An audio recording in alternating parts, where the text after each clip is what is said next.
Ce matin, vous avez de la chance, il est 11h20, vous avez le droit à avoir un bonus de temps de plus ensemble. Je sais qu'en général, le culte dure 1h30, donc il y en a peut-être qui pensent au repas sur le feu, mais voilà, je me suis beaucoup réjouie de partager. J'ai quelque chose que Dieu a mis à cœur quand, il y a quelques mois, Mélodie m'avait demandé si voilà, j'avais à cœur de partager. Je me suis dit, je vais demander au Seigneur s'il y a quelque chose, et il m'a vraiment déposé une image et du coup un thème que j'ai à cœur de partager avec vous ce matin.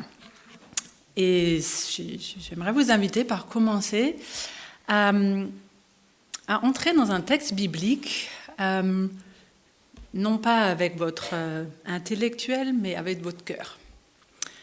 Ça ne veut pas dire que l'intellectuel n'est pas important pour Dieu et qu'on n'a pas le droit de raisonner, mais simplement la transformation d'une vie en général, ça commence là. Et pour ça, j'aimerais vous inviter à entrer dans la peau d'un personnage biblique, la peau de Marie, la sœur de Lazare. Elle a vécu il y a à peu près 2000 ans, mais comme vous et comme moi, elle avait un cœur, elle avait des émotions, elle avait des questions, et je vous invite simplement à imaginer ensemble ce qu'elle a pu ressentir, ce qu'elle a pu vivre dans sa rencontre et dans son expérience avec Jésus. Le texte se passe dans Jean 11, et j'aimerais vous inviter, et puis je vais lire, et puis je vais un peu vous emmener dans l'imaginaire en même temps, vous inviter à vous imaginer, à vous mettre dans sa peau, comme si cette histoire vous était arrivée la semaine dernière. Donc oubliez que ça s'est passé il y a 2000 ans, oubliez que vous connaissez la fin de l'histoire, oubliez un petit peu momentanément tout cela. Voilà. Il y a un homme appelé Lazare. Donc Jean 11, je commence au verset 1. Il y a un homme malade appelé Lazare. Il habite à Béthanie, le village de Marie et de sa sœur Marthe.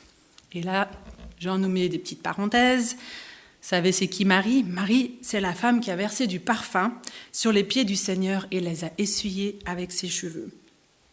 C'est donc, Jean nous explique, voilà, cette femme, c'est pas n'importe qui dans sa relation avec Jésus. C'est quelqu'un qui a vu en la personne de Jésus tellement de valeur qu'il n'y avait rien de plus de valeur, même le parfum le plus cher, même ce que allaient penser et dire les autres, ça ne comptait pas autant pour elle que Jésus lui-même. Et c'est réciproque. Au verset 5, Jésus aime Marthe et sa sœur et Lazare. Donc c'est une relation profonde d'intimité entre Marie, Jésus. Il n'y a pas de doute. Jean est très clair. Jésus aime Marie et sa sœur et Lazare. Donc voilà, Jean nous dépeint le portrait. Jésus est reparti entre-temps avec ses disciples. Et là, je vous invite à entrer dans l'histoire. Imaginez que c'est votre frère. Jésus est reparti depuis quelque temps, et c'est là que l'homme de votre famille, l'homme de la famille, l'homme de ta famille tombe malade. Alors à l'époque, à l'époque comme aujourd'hui, il y a les liens relationnels, mais encore plus des liens sociaux qui sont importants quand c'est l'homme de la famille. D'abord, on essaye un peu tous les remèdes locaux, tout ce qu'on sait, tout ce qu'on connaît. Rien semble aider. Son état s'empire, l'inquiétude monte dans la famille. Alors, naturellement, tout le monde pense à Jésus. Enfin, Jésus a guéri l'aveugle au bord de la route qu'il n'avait jamais rencontré avant. C'est normal, Jésus, tu vas venir guérir Lazare. Enfin, cette question ne se pose même pas. Tu te dis, bon, Jésus va venir le plus rapidement possible, tout le monde sera soulagé. Verset 3, avec ta sœur, vous envoyez un messager dire à Jésus, « Seigneur, ton ami est malade. » Tu te dis qu'il va venir rapidement, mais le soleil se couche et tu guettes impatiemment, pas de Jésus. La nuit tombe, Lazare se dégrade, toujours pas de Jésus. Il sera probablement là au matin. Bon. La nuit est longue quand on veille quelqu'un qui ne va pas bien. Le doute commence, Jésus, t'es où? Seigneur, là, c'est vraiment pas le moment. Il va pas bien. Le matin passe, toujours pas de Jésus. Tu raisonnes, tu dis, la route là où il était, les messagers sont revenus en moins de temps que ça. Pourquoi tu tardes, Jésus? Lazare souffre, rien ne le soulage. Le soleil se couche, mais c'est la nuit qui se lève dans ton cœur, avec un grand sentiment d'effroi, parce que ton frère expire son dernier souffle. Te laisse complètement impuissante dans un grand moment de solitude. Le monde s'arrête de tourner, le temps se fige avec une masse d'incompréhension. Et c'est un sentiment irréel qui t'anesthésie. Je ne sais même plus quoi penser parce que c'est juste pas réel tout ça. Ça n'a juste pas de sens. C'est pas vrai, Jésus. Vraiment, t'es pas venu? Pourquoi? Avec un poids d'1 tonne dans la poitrine, tu organises les funérailles.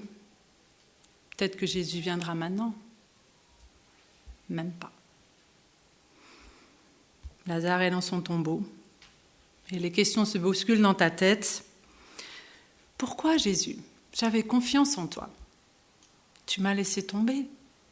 Est-ce que tu te soucies réellement de moi ou est-ce que je me suis fait des idées? Pourtant, je croyais que tu nous aimais. Apparemment, pas assez. Ça fait 4 jours qu'on a enterré Lazare. Tout le monde était là. Tout le monde, sauf Jésus. Comme si la douleur du deuil ne suffisait pas, la douleur de l'incompréhension et de l'abandon de Jésus rajoute du poids. Et là, la nouvelle arrive, Jésus approche du village. Ta sœur se précipite vers lui, mais toi, tu restes à la maison. Maintenant, c'est trop tard, Jésus. Ta sœur revient et chuchote. Le maître est là. Il demande et te demande de te voir. Tu fais quoi?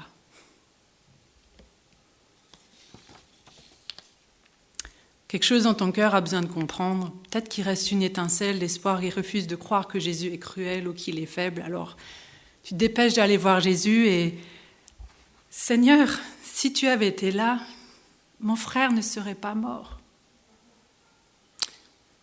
Ou peut-être que c'est une autre version de ton cœur, un peu plus amère. « Seigneur, si tu avais été là, mon frère ne serait pas mort. » On ne sait pas le ton qu'avait Marie, mais c'est ces mots.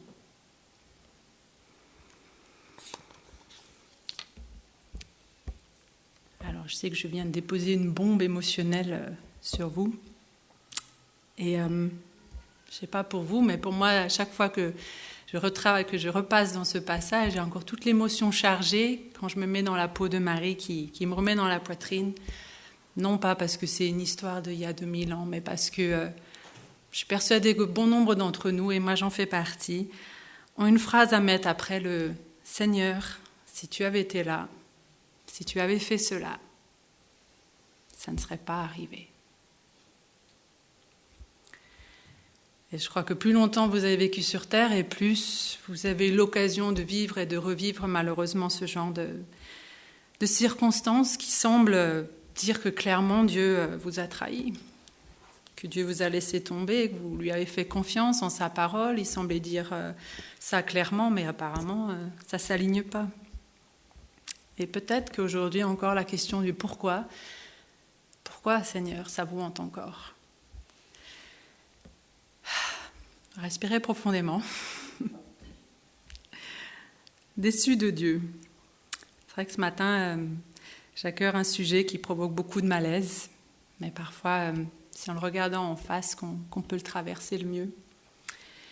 Pourquoi j'ai choisi ce sujet? Parce que quand j'ai dit, voilà, simplement je priais, Seigneur, qu'est-ce que tu voudrais que je partage avec vous ce matin? Et l'image qui m'est revenue, c'était d'être assise à peu près dans les rangées via Anne, à peu près il y a 10 ans, et j'arrivais pas à chanter. Et chant de louange, et quand vous avez juste le cœur lourd, j'étais partie en mission, j'étais revenue toute seule. Enfin, non, il est revenu, mon mari est revenu avec moi, mais notre mariage était brisé. Et pendant longtemps, je ne pouvais pas chanter. Je me mettais derrière la fin du culte, les dernières rangées pour échapper dès que possible, pour ne pas qu'on me pose de questions. C'est cette image qui m'est venue de comment est-ce que je peux chanter les bontés, l'amour de Dieu, je le sens, mais absolument pas.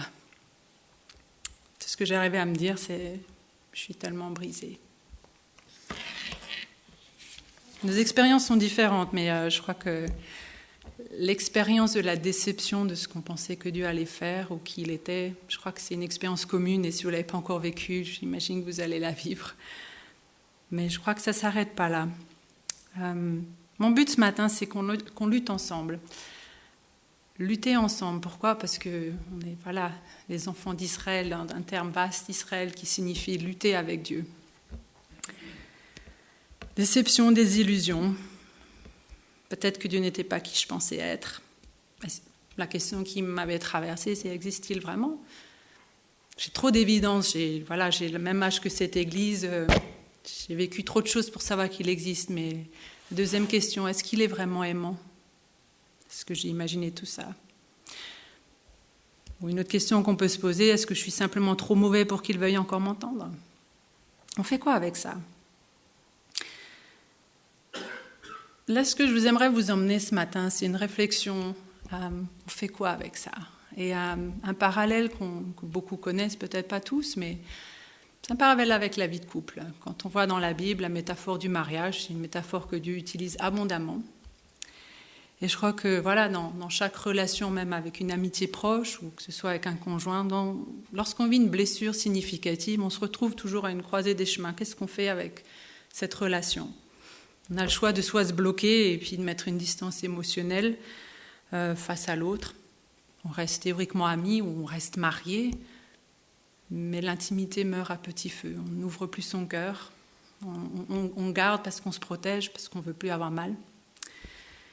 De la même manière, on reste chrétien, on continue la routine chrétienne, mais il y a quelque chose qui est mort dans notre relation avec Dieu, dans notre intimité avec Dieu.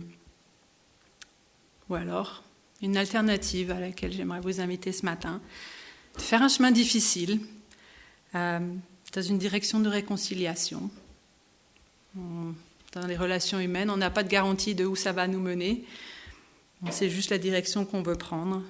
Et pour se dire, cette difficulté qu'on rencontre, que ce soit avec Dieu ou avec une personne, ça peut réellement nous rapprocher plus, que ce soit une opportunité. Alors, comment ils ont fait nos prédécesseurs ? Parce que la question de Jésus, tu fais quoi là ? Marie a dû se la poser. 2000 ans plus tard, on se la pose toujours encore. Et 2000 ans avant ça, il se la posait déjà. Marie, elle, choisit de le dire cache à Jésus. Seigneur, si tu n'avais été là, mon frère ne serait pas mort. Je ne sais pas si son ton était accusateur ou... Mais en tout cas, elle dit directement à Jésus ce qu'elle pense. Elle n'embellit pas les choses. Mais est-ce que c'est vraiment spirituel de réagir comme ça ? Est-ce qu'on a permission de douter de Dieu à haute voix, en public, même à l'église ? On va voir d'autres exemples. Alors, j'ai préparé un petit quiz. Laquelle de ces prières suivantes n'est pas dans la Bible ? Je suis en plein désarroi. Et toi, Seigneur, que fais-tu ? Mon Dieu, pourquoi restes-tu si loin, sans me secourir ? Sans écouter ma plainte. Mon Dieu, je crie vers toi, mais tu ne réponds pas. Tu deviens cruel envers moi. De toute ta force, tu montes ton hostilité envers moi. Est-ce qu'il y a des suggestions ? Il y en a une qui ne se trouve pas dans la Bible. D'après le silence, oui, elles y sont toutes. Il y en a qui ont lu leur Bible et qui ont lu particulièrement les Lamentations, parce que apparemment, ça n'embête pas Dieu de mettre ce genre de prières dans notre Bible, pour nous donner un exemple de comment d'autres ont exprimé leur douleur et leur souffrance. Dieu ne souffre pas d'insécurité, apparemment. Il n'a même pas peur que, on nous donne un exemple de s'exprimer comme ça avec Dieu. Et moi, ça m'encourage. Ça m'encourage, ce modèle d'authenticité incroyable. Vous avez reconnu aussi, certaines de ces paroles viennent de Job, donc un homme connu pour une douleur qu'il n'avait absolument pas de catégorie pour comprendre, dont il n'a jamais reçu vraiment d'explication. Nous, oui, quand on lit la Bible, mais lui, il n'avait pas les explications. Mais même dans l'histoire de Job, c'est le seul qui s'adresse directement à Dieu. Et tous ses amis qui voient les autres chapitres parlent de Dieu, mais jamais directement à Dieu. Et à la fin, qui c'est que Dieu reprend, Job ou ses amis? Ses amis, parce qu'ils n'ont pas parlé correctement de Dieu, comme l'a fait mon serviteur Job. Vous pourrez lire ça, Job 42, verset 8. Donc voilà, il y a quelque chose où Dieu peut vraiment prendre notre authenticité et puis nos émotions crues et notre colère, nos doutes, nos questions, sans filtre émotionnel. Le but n'est pas d'accuser Dieu, mais je crois que Dieu est très, très doué à discerner le cœur qu'il y a derrière. Est-ce qu'on est en train de lutter émotionnellement? Vraiment, je ne te comprends pas, Seigneur, mais il y a quelque chose qu'il faut que je lutte directement avec toi, plutôt que de venir avec ce cœur qui... Je ne veux même pas te rencontrer, je veux juste déverser toute mon amertume. Dieu sait faire la part des choses. Et je crois que Dieu, dans sa parole, quand on lit la suite du psaume ou quand on lit la fin de Job, on voit que cette lutte résulte dans une rencontre relationnelle entre le psalmiste ou entre Job et Dieu. Et je crois que c'est toujours là où nous rencontrons. Cachez pas votre cœur. Ça sert à rien de prétendre que tout va bien et que chanter des cantiques, ça fait plus spirituel. Dieu est là. Moi, vraiment, ça m'intéresse pas. C'est ton cœur qui m'intéresse. L'année dernière, je suis passée dans une saison, une transition assez majeure dans ma vie. Et il y avait un moment où je ne m'autorisais pas à ressentir ni de la tristesse ni de la colère, parce que finalement, c'est quelque chose, je me sentais guidée par Dieu et que j'avais choisi. Et là, Dieu m'a gentiment rappelé, ne retire pas ton cœur. Ne retire pas ton cœur du jeu. Et finalement, c'est en avouant devant Dieu, oui, je suis fâchée pour ça, ça et ça. Et je suis triste pour ça, ça et ça. Que Dieu a vraiment pu faire un travail beaucoup plus profond et faire venir à la surface beaucoup plus de choses que si j'avais simplement dit, voilà, merci Seigneur, c'est pas grave, on fait ça avec toi et on marche ou crève. C'est pas là où Dieu m'attendait. Là où Dieu m'attendait, c'était dire, voilà ce que je ressens et Seigneur, qu'est-ce qu'on fait avec ça? Pour certains d'entre nous, ça peut être une chose difficile parce que tout le monde n'a pas la chance d'avoir grandi dans un foyer où exprimer ses émotions, c'était autorisé ou accepté. Tout le monde n'a pas la chance et parfois c'est difficile de ne pas projeter ce qu'un père humain ou une mère humaine nous a pas autorisé sur notre Père céleste. J'ai eu la chance de grandir dans un foyer où j'ai le droit de m'exprimer, mais je sais que ce n'est pas le cas de tout le monde. Et que parfois, c'est de se dire, Seigneur, tu n'es pas mon Père humain et tu me permets de venir avec toi, avec toutes mes émotions sans filtre. Dieu nous prend brut de pomme, il est suffisamment mature et contrairement à beaucoup d'humains, il ne va pas jouer la défensive contre-attaque quand on vient avec notre cœur chargé d'émotions. D'ailleurs, qu'est-ce que Jésus a fait quand Marie est venue avec sa question chargée d'émotions? Qu'est-ce qu'il a fait? Il a pleuré. Il n'a pas dit, Marie, femme de peu de foi, tant tu ne peux pas croire plus en moi après tout ce que tu as vu. Pourtant, Jésus savait qu'il allait ressusciter Lazare. Mais il était ému de l'émotion, de la douleur de cette femme face à la mort, parce que la mort est quelque chose qui le peine aussi. Lutter authentiquement avec Dieu, pour moi, je crois que c'est vraiment un pas de foi. C'est une déclaration qui dit « Seigneur, vraiment, je ne te comprends pas. Je ne comprends pas grand-chose. Et vraiment, ça m'affecte au plus profond de moi-même. Mais je vais croire que malgré tout ce que je ressens, que tu te soucies de moi, que tu te soucies suffisamment de vouloir de vouloir m'accueillir même dans cet état-là. Que tu accueilles ma vulnérabilité, mes doutes, mes peines, mes incompréhensions. » Dans notre cheminement avec ce sentiment de déception, c'est la première étape pour moi, c'est de lutter avec le principal intéressé. Et pour revenir à la métaphore du mariage, le but d'un mariage, c'est pas arriver à transformer l'autre pour qu'il agisse comme moi je voudrais, mais c'est de connaître l'autre et de développer une unité dans ce qui fait l'autre, et dans sa richesse. Et pareil dans notre relation avec Dieu, c'est pas un contrat de convenance, Seigneur, je fais mes routines chrétiennes et tu réponds à mes prières, parce que c'est une offre relationnelle que Dieu nous donne. Et j'aimerais proposer qu'en fait nos déceptions peuvent être une invitation de Dieu, une opportunité de le rencontrer d'une manière dont on n'imaginait jamais possible, et de briser les boîtes où parfois on l'avait rangées, cataloguées, bien à notre image. Je prie souvent, Seigneur, montre-moi mon cœur, parce que je crois qu'il y a plein de choses dans mon cœur que je ne vois pas. Et je sais que si c'est Dieu qui me le révèle, ça ne va pas être avec une voix de condamnation, mais ça va être avec une voix de vérité, une voix d'amour. Et dans ce processus-là, au travers des années, Dieu effectivement m'a montré mon propre cœur et des choses sur lesquelles je butais. Il m'a montré, il a mis en lumière des mensonges auxquels je croyais. Le premier étant, Dieu me doit quelque chose. On peut grandir sans même le savoir, on peut vivre notre vie sans même le savoir, avec que profondément au fond de nous, on se dit « Seigneur, tu me dois quelque chose ». Et je crois qu'on n'est pas aidé avec notre culture française. Quand je compare avec la culture japonaise, qui est beaucoup une culture de devoir et de la société, je crois qu'en tant que Français, on est assez connus pour revendiquer nos droits. Mais je crois qu'il y a aussi réellement un impact dans nos mentalités, dans nos façons de réfléchir et aussi dans notre posture devant Dieu. Mais est-ce que Dieu nous doit réellement quelque chose ? Ça part du principe que oui, Dieu est un Père généreux. Et ça, c'est une vérité qui n'a pas changé. Pour ma vie, je crois qu'il m'a montré qu'il résistait à une attitude qui vient et qui dit tu dois me le donner il faut que tu prouves que tu es ce Père généreux, il faut que tu prouves que tu m'aimes de la manière dont tu dis dans la Bible, plutôt que de venir Seigneur, tu es un Père généreux et je veux le croire même si je ne le vois pas.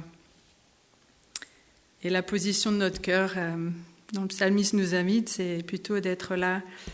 Seigneur, quand je contemple le ciel, œuvre de tes mains, la lune et les étoiles que tu y as placées, je dis, qu'est-ce que l'homme pour que tu te souviennes de lui, et le Fils de l'homme pour que tu prennes soin de lui. Effectivement, ce psaume continue à dire, Seigneur, pourquoi tu nous as donné tellement de valeur ?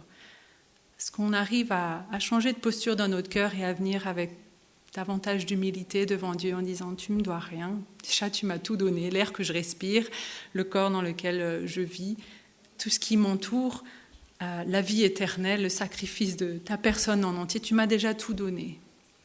Alors pourquoi est-ce que je crois que tu dois me donner quelque chose de plus pour que tu prouves que tu m'aimes ? Un deuxième mensonge qui était ancré en moi, c'était...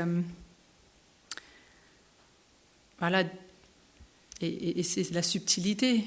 Dieu ne contredit jamais sa parole, on est bien d'accord. Mais je crois qu'il n'a aucun problème à contredire mon interprétation de sa parole. Et je crois que là, on est beaucoup à buter en disant que voilà, Dieu doit agir de la manière dont moi j'ai interprété sa parole. Parfois on comprend Dieu, voilà, il exauce, il guérit, il intervient, et c'est facile de continuer à croire, c'est assez, voilà, tu dis ça, tu fais ça, c'est normal. Mais le problème, c'est quand c'est pas le cas. Et je me suis rendu compte qu'un des gros problèmes, en général, c'est pas chez Dieu, c'est dans notre perception. Et j'aimerais vous inviter à 2 exemples. L'exemple de Job, vous connaissez peut-être probablement la fin de l'histoire, la réalité que Dieu a rappelée à Job, que sa sagesse est tellement plus complexe et qu'il porte des vers teintés qui ne peuvent pas expliquer tout ce que Dieu fait au travers de son expérience personnelle. Mais ça a été aussi le cas avec Jésus, avec le Messie. Lorsque Jésus va à Béthanie pour ressusciter Lazare, il est en fait en route pour sa mort à Jérusalem. Et encore une fois, vous et moi, on a l'avantage d'avoir le reste des évangiles, les apôtres qui nous expliquent comment le Messie annoncé de l'Ancien Testament était pleinement révélé en Jésus. Mais imaginez, vous ne l'avez pas. Vous savez que le Messie va venir, va sauver Israël, va délivrer Israël et instaurer un nouveau royaume. Et naturellement, vous dites, voilà, Jésus, tu viens, tu vas nous libérer de ces Romains, et tu vas nous délivrer et tu vas amener ton nouveau règne et on sera à nouveau indépendant. Comme tu nous as délivré tellement de fois dans l'Ancien Testament de cette manière-là, c'est normal que tu fasses comme ça. On ne peut pas leur en vouloir d'avoir pensé ça sur Jésus et on l'aurait probablement attendu la même chose.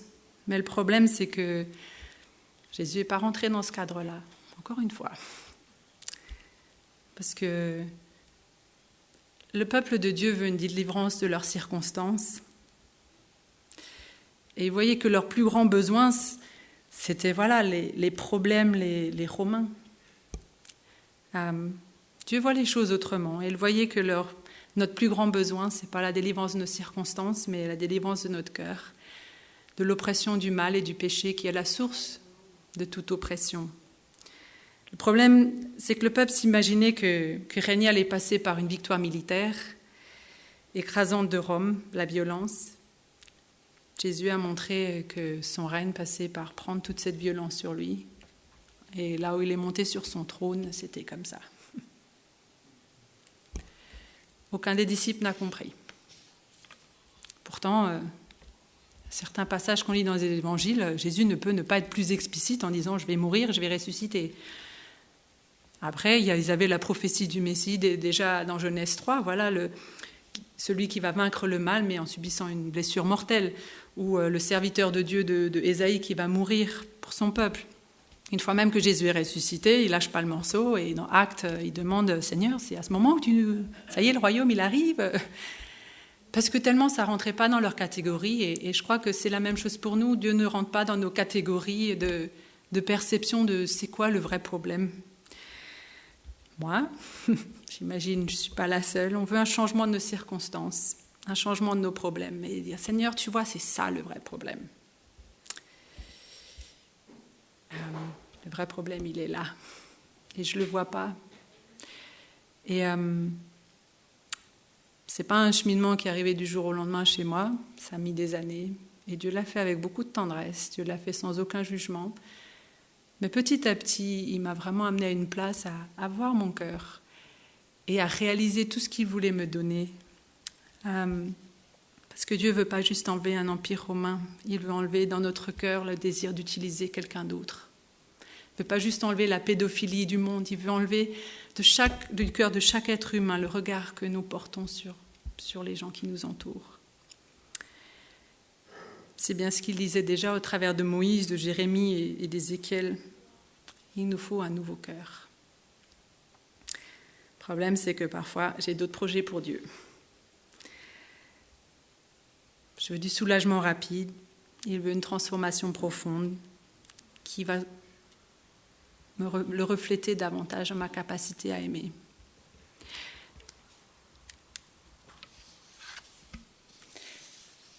Une deuxième clé que j'aimerais vous partager ce matin, après lutter de manière authentique, c'est vraiment la question de ma posture, de mon cœur devant Dieu.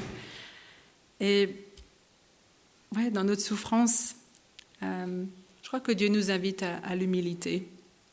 Oui, il est venu apporter la vie en abondance, mais est-ce qu'on est prêt à laisser Dieu définir à quoi ça ressemble ?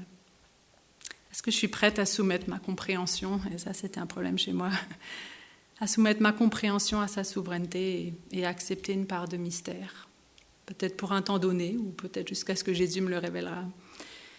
Est-ce que j'arrive à déposer mes demandes ou mon exigence qu'il s'explique ? Il est Dieu, je ne le suis pas. C'est ce que Job a appris en étant honnête avec Dieu. Après que Dieu lui réponde, et Dieu ne lui a pas expliqué pour autant ce qui se passait, il a dit « Oui, j'ai parlé sans les comprendre, de merveilles qui me dépassent et que je ne connaissais pas. » Ma posture devant Dieu, une invitation à la foi aussi. Quand la déception nous heurte en plein fouet, quelque chose va changer. Et ça nous conduit à une intersection des chemins, deux chemins possibles. Un chemin de foi, de confiance. Et en laotien, le mot confiance, c'est littéralement donner son cœur, ou c'est confier son cœur, même si je ne comprends pas, de proclamer qu'il est bon et de vivre dans l'espérance. Petite note à le nom de notre Église.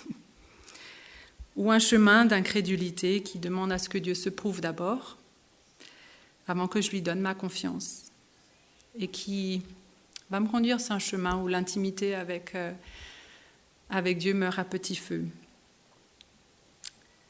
Un pasteur pour qui j'ai beaucoup d'estime, qui fait partie d'un mouvement où il a vu énormément de guérisons, vient de perdre sa femme en juillet d'un cancer. Des guérisons, il en a vu plein. Une des paroles qu'il nous a partagées et qui m'a réellement interpellée, c'était « J'ai fait le choix il y a quelques années de ne jamais laisser ce que je ne comprends pas de Dieu être au-dessus dans ma vie par rapport à ce que je sais qui il est. Je sais qu'il est bon. Et c'est pas parce que je comprends pas que ma femme vient de décéder d'un cancer alors que je sais très bien que Jésus peut guérir. Je vais pas laisser cette incompréhension-là dominer ma vie plus que ce que je sais qui est Dieu. » Et une question que Dieu m'a souvent interpellée dans ma vie, c'était « Peux-tu me faire confiance même si rien ne semble avoir du sens ?» Et ça, c'est dur quand on a appris à vivre avec notre tête et nos raisonnements, et en particulier en France, où on est quand même un peuple de philosophes, de réflexion, et c'est pas simple. Ma posture devant Dieu, une soumission à sa définition de ce qui est bon. Une petite question, est-ce que entre vous, il y en a qui ont déjà travaillé avec un perfectionniste ? Vous savez qu'ils n'ont pas tout à fait la même manière de travailler, ni les mêmes standards. C'est le moins qu'on puisse dire. Pour que ce soit du travail bien fait, il y a d'autres critères. On travaille avec un Dieu parfait. Et sa définition de bon, c'est vraiment du haut de gamme. Le problème, c'est que tous d'entre nous, on veut du bon moyen gamme sans le savoir. Vous êtes peut-être perfectionniste vous-même, mais dans ce qui va être réellement bon selon Dieu, c'est du bon marché pour nous. Parce que moi, ce que je veux, c'est un soulagement, c'est que la vie marche. Et Dieu veut la transformation de toute ma vie et de toute la société et de son règne vienne. Parce que lorsque je mesure sa bonté sur mes critères, j'oublie que mon jugement, il est assez limité. Il est limité parce que j'arrive à imaginer qui est bon. Il est limité par mon expérience, mais il est aussi limité par ce que la société autour de moi dit. Pour avoir ça et ça, Dieu est bon seulement si ça et ça et ça arrive, ou si tu as ça dans ta vie. Mon jugement est un instrument incapable de mesurer la profondeur de la bonté de Dieu. Et 10 ans après, je peux que vous dire, à témoignage de ma propre vie, Dieu m'a montré à quel point il était tellement bon. Certes, j'ai perdu la chose qui me tenait, ou la personne qui me tenait le plus à cœur, et que j'imaginais pas perdre, et que je souhaitais absolument pas perdre, et je me suis luttée pour pas la perdre. Mais Dieu m'a montré qu'il avait quelque chose de bien meilleur pour moi. Et ça revient à une question de... Parfois, ce qui est bon dans nos vies, et que Dieu dit même est bon, je veux dire, une restauration de mariage, c'est quelque chose de bon. La guérison de Lazare, c'est quelque chose de bon. Le problème, c'est que ça devient quelque chose d'ultime. Et pour moi, ça a été le cas. Et avec beaucoup de tendresse, encore sur beaucoup d'années, Dieu m'invite à regarder en arrière et dit, voilà, il y avait quelque chose dans ton cœur qui avait fait de ça une idole. Et elle ne peut juste pas te satisfaire. La Bible donne cette image d'Israël qui s'appuie sur l'Égypte comme sur un roseau qui va se casser, se transperce la main. Bon, là, ça ne va pas être le cas, mais parfois Dieu casse le roseau pour qu'on se rende compte qu'on ne s'appuie pas au bon endroit. Et pour moi, Dieu voulait me donner quelque chose d'éternel, quelque chose qui ne va plus dépendre des circonstances, qui ne va plus dépendre que ni la mort, ni la vie, ni la maladie, ni toutes les insécurités de ce monde peuvent toucher. Et parce qu'il savait que c'était la seule chose solide, c'était le seul amour solide qui allait pouvoir me porter dans n'importe quelle circonstance.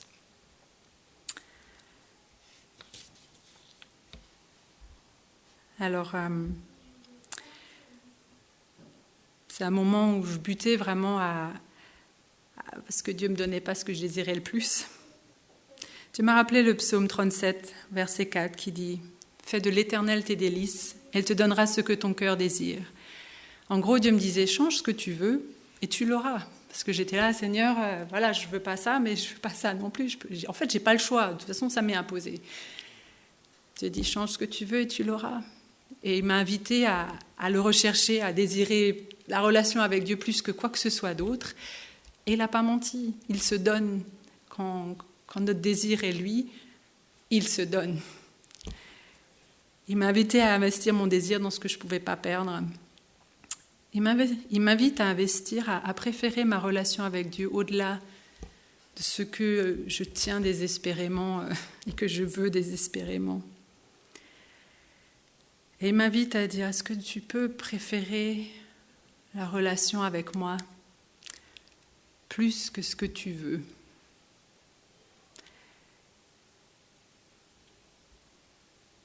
L'attrait de toute idole est de faire miroiter une bénédiction.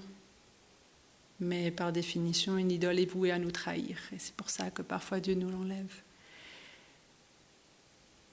Dieu nous invite à dire, voilà, tu sais à quel point je tiens à cette chose. Et c'est une bonne chose. Très souvent, ce n'est pas le problème que Dieu nous enlève des choses qu'on sait être mauvaises. C'est le problème quand on semble être bonnes et qu'elles sont bonnes. Mais qu'elles ont pris une place ultime dans notre cœur. Et que Dieu sait qu'on ne va pas trouver l'appui dont on a besoin dans cette chose-là. Qu'on ne va pas trouver la stabilité éternelle et l'investissement éternel qui nous invite à vivre. Pouvons-nous préférer la relation avec Dieu plutôt que de recevoir ce que nous voulons, ce que nous attendons ? Pouvons-nous venir à lui-même, à Dieu pour lui-même et pas juste pour ce qu'il nous donne ? C'est un cheminement qui commence par un choix. Et parfois, ce n'est pas avec le désir, Seigneur, je ne me sens pas avec des élans. Oui, Seigneur, tu es merveilleux. À ce moment-là, je ne le sentais pas. Et parfois, ça commence vraiment avec un choix de dire, je veux choisir Dieu par la foi, que c'est mieux pour moi que de choisir cette chose-là. Et c'est avec le temps, avec l'histoire relationnelle avec Jésus, qu'après le désir vient et le plaisir vient aussi. Et parfois, comme Marie, notre plus grande adoration est de lui offrir le parfum le plus précieux que nous avons.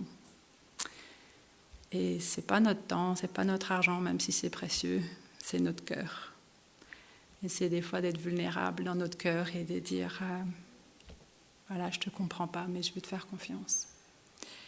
Je continue à croire que tu es bon et le déclarer, même si je ne le ressens pas du tout. C'est un sacrifice de louange qui coûte, mais qui embaume la pièce. Je ne sais pas pour vous, mais je me souviens d'un moment où en voiture, j'avais ce sentiment, il faut que je pardonne à Dieu. Je raisonnais beaucoup dans ma tête, pardonner à Dieu. On sait très bien qu'il n'a rien à se faire pardonner, et par définition, il est parfait, il n'a pas de péché. Mais au fond, je savais que je portais dans mon cœur de l'offense contre lui pour ce qu'il n'avait pas fait. Des milliers de gens, des prières sont montées vers le ciel pour que Kamson et moi puissions nouveau être restaurés. L'impression de frapper un mur. Et Seigneur, c'est pas ce que tu étais censé faire. Et parfois, c'est difficile d'admettre qu'on est offensé par Dieu. Et c'est peut-être parfois encore plus difficile de renoncer à mon droit d'être offensé. Mon droit. J'étais un peu trop rapide.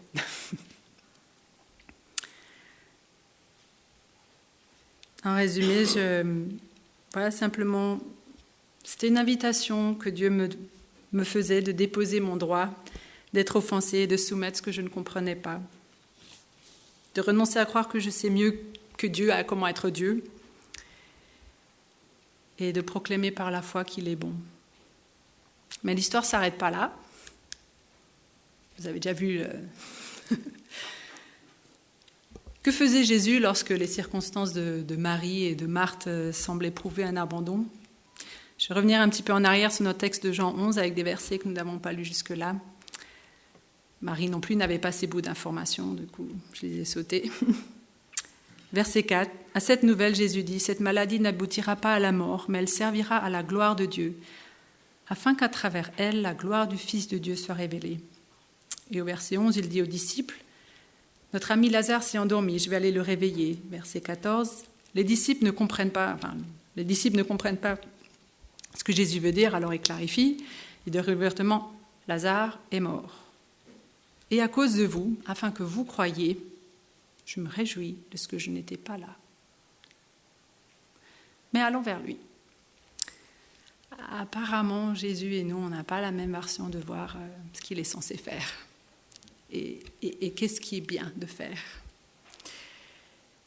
Apparemment, Jésus voyait au-delà de l'épreuve la transformation des cœurs qui allait se passer, la foi et l'encouragement qu'on allait y retirer 2000 ans après de cette histoire, qui allait davantage se passer parce qu'il a laissé mourir Lazare que parce qu'il l'a ressuscité, ou parce qu'il l'a guéri, il l'a ressuscité.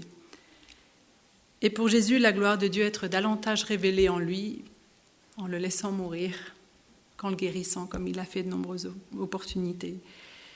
Et ça me rappelait effectivement le clash entre mes pensées et les siennes. Je veux du rapide, il veut du profond. Je veux du soulagement, il veut une transformation. Moi, je veux pour ici et maintenant. Il veut pour l'éternité, qui commence déjà aujourd'hui. Moi, je le veux pour moi. Dieu le veut pour beaucoup. Et je crois que ça fait partie de la définition haut de gamme de Dieu, avec laquelle on lutte tellement. Parce que ma définition de ce qui est bon va être la première partie.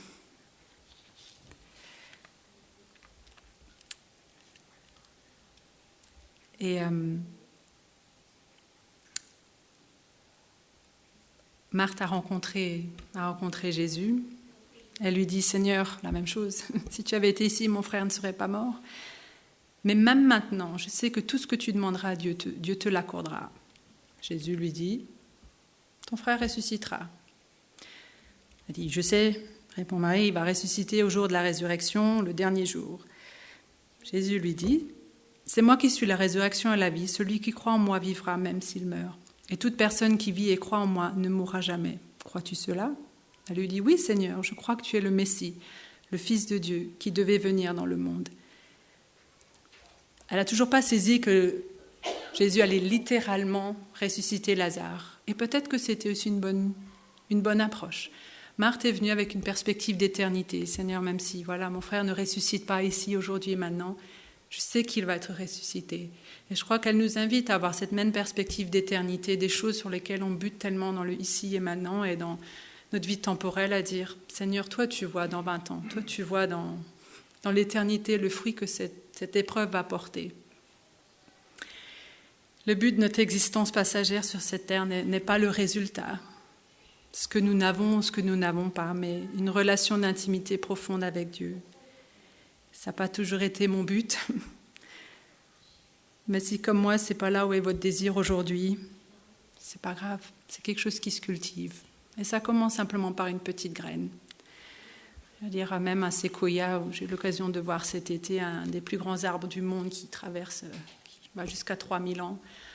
Même un séquoia commence par une graine minuscule qui a eu besoin de feu et de neige pour pousser. Sinon, il n'y a pas de séquoia. Et parfois, on n'aime ni le feu ni la neige. Mais Dieu s'en sert pour faire pousser quelque chose de solide. Et je crois que simplement l'invitation ce matin, c'est une posture de notre cœur devant Dieu. Et transformer ma question en « Pourquoi, Seigneur ?» la transformer en « Seigneur, qu'est-ce que tu es en train de faire ? Qu'est-ce que tu es en train de faire dans mon cœur ? Et comment est-ce que je peux être partenaire avec toi ? Comment est-ce que je peux déposer ce que je ne comprends pas et simplement être partenaire avec ce que tu m'invites à faire ? L'important n'est pas ce qui nous arrive, mais qui nous devenons. Pour Marthe et Marie, la résurrection était littérale. Mais même si Dieu ne ressuscite pas tout le monde littéralement dans nos vies, ou tous nos projets, ou tous nos désirs qui sont morts, il y a toujours une œuvre de résurrection. Et voilà, Dieu n'a pas restaurer mon mariage comme je l'imaginais. Mais pour moi, il y a vraiment une œuvre de résurrection dans mon propre cœur, et de toucher à quelque chose d'une vie dans mon cœur que je ne connaissais pas avant. Je ne savais même pas ce qui était mort en moi. Mais Dieu le savait. Et Dieu avait vu plus loin qu'il allait apporter ça à la vie, même si je n'ai pas tout de suite compris. Et je comprends. Je continue à ne pas comprendre beaucoup de choses. Je ne suis pas arrivée au bout de mes déceptions. Et je continue de lutter avec. Mais cette expérience m'a réellement montré Dieu est fondamentalement bon, même si je ne comprends pas aujourd'hui. Et que quoi qu'il permet, ça va toujours être pour mon bien. À celui qui peut faire, par la puissance qui agit en nous, infiniment plus que tout ce que nous demandons ou pensons. À lui soit la gloire dans l'Église et en Jésus-Christ, pour toutes les générations, au siècle des siècles. Amen. J'aimerais vous inviter à une prière.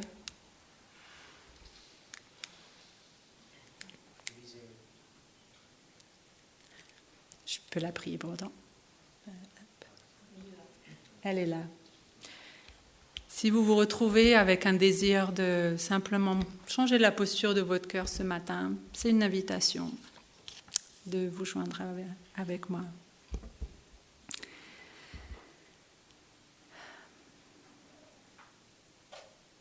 Oui, Seigneur, tu es Dieu et tu es bon. Tu es bon peu importe ce que je ressens. Ta sagesse me dépasse, tes voies sont parfaites. Ce matin, je fais le choix d'abandonner à tes pieds mes droits. Tu ne me dois rien, je te dois tout. Tu as parfaitement tous les droits sur moi, le droit de me faire traverser cette épreuve même sans l'expliquer. Et ce matin, je veux simplement venir à toi et te dire, je choisis nous, je choisis notre relation. Je choisis de continuer à chercher à te connaître et à t'aimer. Je renonce à mon droit de ressentir ta bonté avant d'y croire. Et je t'apporte ma déception, mes incompréhensions, ma colère, ma douleur. Et je me réjouis de recevoir de ta bonne main ce que tu me donnes en échange. Merci pour la liberté de cœur qui vient d'une confiance extravagante en toi. Amen.